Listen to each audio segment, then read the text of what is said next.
प्रणाम साथियों, मैं आपका दोस्त नीरज सिंह।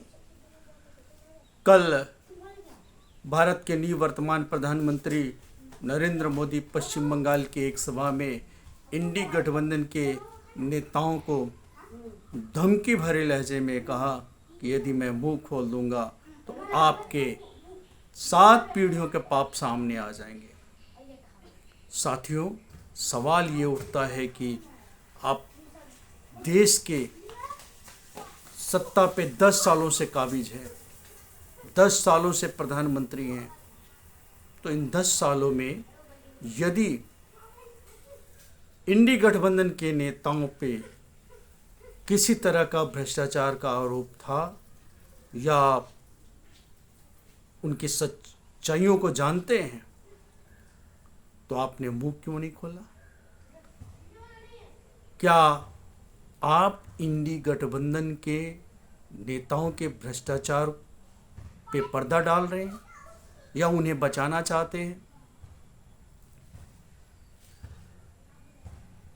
नरेंद्र मोदी जी,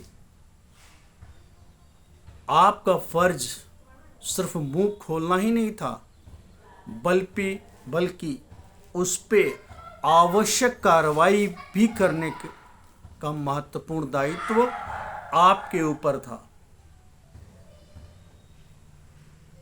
क्या आप देश से कोई सच्चाई को छिपा रहे हैं? क्या आप देश से धोखा कर रहे हैं? क्या आप देश के साथ गद्दारी कर रहे हैं इन सच्चाइयों को छिपा के? उनके 7 पीढ़ियों के बारे में तो नहीं, लेकिन कम से कम जो राजनेता जो सार्वजनिक जीवन में है उनके बारे में, उनके यदि भ्रष्टाचार है तो सच्चाइयों को सामने लाने की जवाबदेही आपके ऊपर है।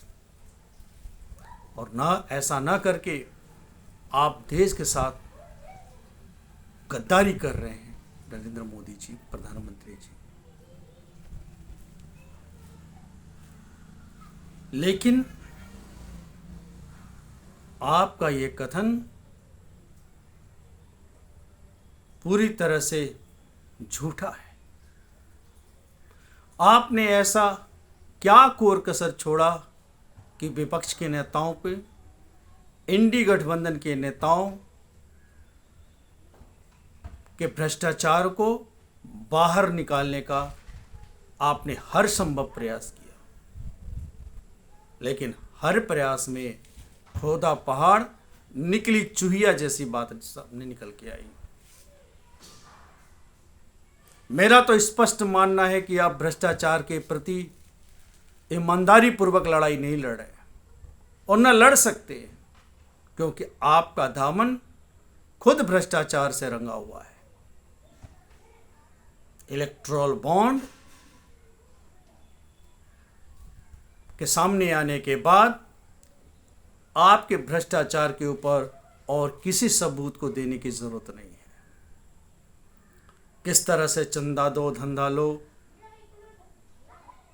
इसके अलावा किस तरह से धमकी दे के वसूली, जो भ्रष्टाचारी थे जिनके यहाँ टैक्स बाकी था, कैसे आपके यदि उन्होंने चंदा दे दिया तो उनके कर माफ़ हुए, उनसे केस वापस लिए गए। किस तरह से अयोग्य कंपनियों को ऐसे ऐसे ठेके दिए गए जिनका उन्हें कोई अनुभव ही नहीं था। ऐसा सिर्फ और सिर्फ चंदा के लेने के लिए किया गया। मोदी जी, आपके कार्यकाल में कुछ नेता गिरफ्तार तो हुए, लेकिन उन पे अब तक कोई आरोप साबित नहीं हो पाया। और आपकी कार्रवाई से ऐसा लगता था कि आप बदले की भावना से जानबूझकर विपक्ष को तोड़ने, विपक्ष को समाप्त करने की दृष्टि से आपकी ईडी, सीबीआई, इनकम टैक्स वाले काम कर रहे हैं। इसके अलावा नरेंद्र मोदी जी आपको ये बताना चाहिए, जो हजारों करोड़ रुपए लेके बैंकों के, देश के जनता के बचत के पैसे लेके जो नीरव मोदी, माल्या, विजय चौकसी, तमाम जो आपके मित्र थे और जिन्होंने बैंकों का हजारों करोड़ रुपए लेके भागा, आज 10 वर्ष होने जा रहे हैं, उनके ऊपर क्या कार्रवाई हुई, इसके बारे में आपको बताना चाहिए। आपको इस बारे में बताना चाहिए कि आपने विदेश से स्विस बैंक में जमा कितने काले धन को वापस लाया। काले धन लाने के आपके वादे किए हुए 10 साल होने जा रहे हैं। अब 1-2 दिन का और समय बचा हुआ है। समय रहते हुए इस पे आपको सारे तथ्य कि कितने काले धन आपने वापस लाया, कितने भगोड़ों को वापस लाया, कितने बैंकों के डूबे हुए पैसे जो बड़े उद्योगपतियों के द्वारा डूबा उसकी रिकवरी हुई, कितना आपने बड़े उद्योगपतियों के ऋण माफ़ किए, इन सब के ऊपर आपको एक ब्यौरा पूरे देश के सामने, जो 1-2 दिन का समय आपके पास बचा हुआ है, आपको इस बार इन तथ्यों को सामने रखना चाहिए। लेकिन नरेंद्र मोदी जी, आप ऐसा करेंगे नहीं, क्योंकि आपके हाथ भ्रष्टाचार से रंगे हुए हैं। वैसे अगर आप ये कर देते तो देश के प्रति किए हुए आपके अपराध कुछ कम हो जाते और इस देश की दयालु जनता आपको माफ करने की स्थिति में आती। लेकिन आपके पास इतना नैतिक साहस नहीं है,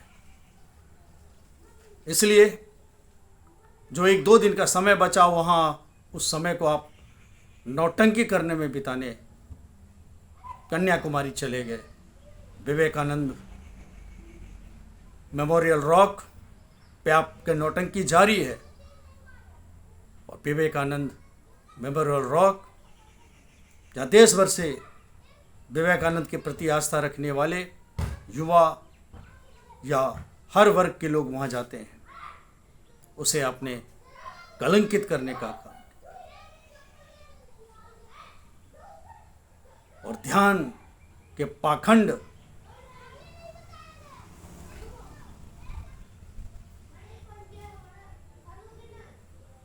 से पूरा आपने उस रॉक को, की गरिमा को धूमिल कर दिया है।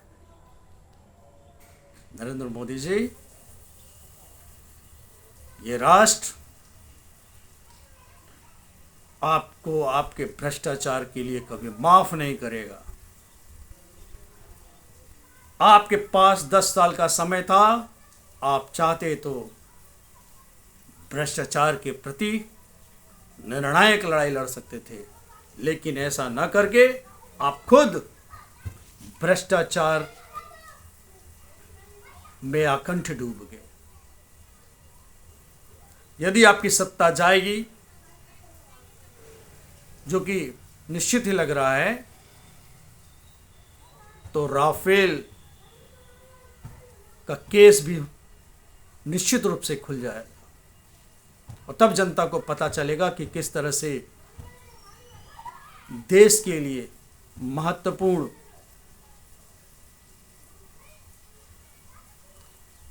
राफेल मिसाइल में भी किस तरह से, राफेल विमान पे भी किस तरह से घोटाला किया गया खरीद के लिए, लड़ाकू विमान। अग्निवीरों को की क्या स्थिति है, सेना का मनोबल तोड़ने के लिए अग्निवीर जैसे योजनाएं लाई गई।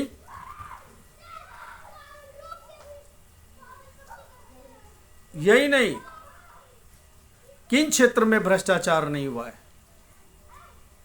किसी भी प्रोजेक्ट की लागत 4 गुना, 5 गुना, सैकड़ों गुना बढ़ा के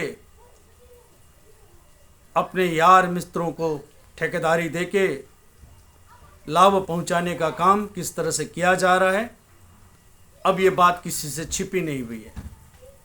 तो मोदी जी, आप इंडी गठबंधन के नेताओं को धमकाने के बजाय आप के साथ क्या क्या गलती हुई है, 2 दिन का वक्त है, इसकी सच्चाई सामने लाकर अपने पाप का प्रायश्चित कर लीजिए। वक्त है, वरना देश आपको कभी माफ़ नहीं करेगा। ये 2-3 दिनों का वक्त है, इसमें आपको मौका है, आप प्रायश्चित कर लें।